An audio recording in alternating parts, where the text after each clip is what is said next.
यीशु मसीह के नाम से आप सभी को सत्य वचनों के ध्यान के लिए स्वागत है। उस दिन तुम मुझसे कुछ भी नहीं मांगोगे, बल्कि मेरे नाम से पिता से तुम मांगोगे और तुम्हें मिलेगा। कौन सा दिन, कौन सा समय और कौन सा विश्वास। उस दिन यानी जब कोई भी इस संसार में नया जन्म पाएगा, शरीर में नहीं बल्कि आत्मा में। सभी यीशु के द्वारे जने हुए सभी को यीशु से विश्वास रख के, यीशु के उस कार्य में विश्वास रख के जनने वाले सभी को यह मिलेगा, क्योंकि उसमें नया आत्मा पिता के द्वारा उन्हें मिलेगा। इस आत्मा के द्वारा ही हम सभी आनंदमय होंगे।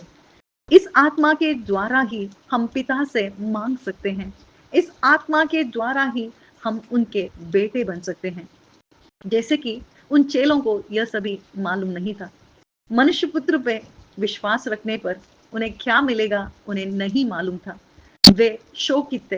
यीशु यीशु की दूर जाने की खबर सुनकर वे दुखित थे, शोक में थे। इसीलिए यीशु एक उदाहरण से उन्हें संतुष्ट कर रहे हैं। जैसे कि एक स्त्री जनने के उस समय पर शोक में, वेदना में, दुख में रहती है, फिर भी एक बालक को जन्म देने पर वो संतुष्ट होगी, आनंदमय होगी, क्योंकि इस संसार में एक व्यक्ति जना है। वैसे ही हम सभी इस शरीर में जने हैं, फिर भी हमारी आत्मा नहीं जनी है।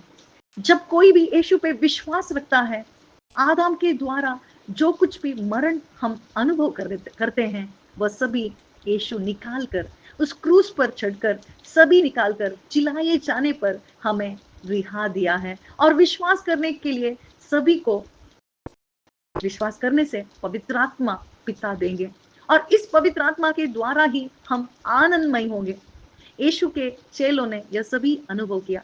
आज हम सभी को यीशु बता रहे हैं कि तुम दुख में हो, तुम इस संसार के झंझाट में हो, इस संसार के लिए दुखित हो, फिर भी जब तुम सुसमाचार को सुनोगे, मेरे बारे में सुनोगे, यीशु मेरे बदले ऐसे विश्वास रखोगे, तब तुम नए सिरे से जन्मोगे और तुम्हारा और पिता का संधान होगा मेरे लहू से। और इस लहू के कारण ही तुम्हें पवित्र आत्मा मिलेगी, और पवित्र आत्मा के कारण ही तुम पिता के उस संबंध में रहकर सब कुछ मांग सकते हो। और जो कोई भी पवित्र आत्मा को पाएगा, इस संसार के लिए कुछ भी नहीं मांगेगा, बल्कि पौलुस के उस प्रार्थना के द्वारा हमें पता चलता है कि पवित्र आत्मा उन्हें उत्तेजन करता है शुभ समाचार, सुसमाचार को सभी लोगों को बताने के लिए। इस सुसमाचार को सभी को सुनाकर सभी लोगों को यीशु मसीह के चेले बनाने के लिए पवित्र आत्मा प्रेरित करता है। पवित्र आत्मा आकर हमें सत्य के पथ पर ले जाएगा, इस संसार में नहीं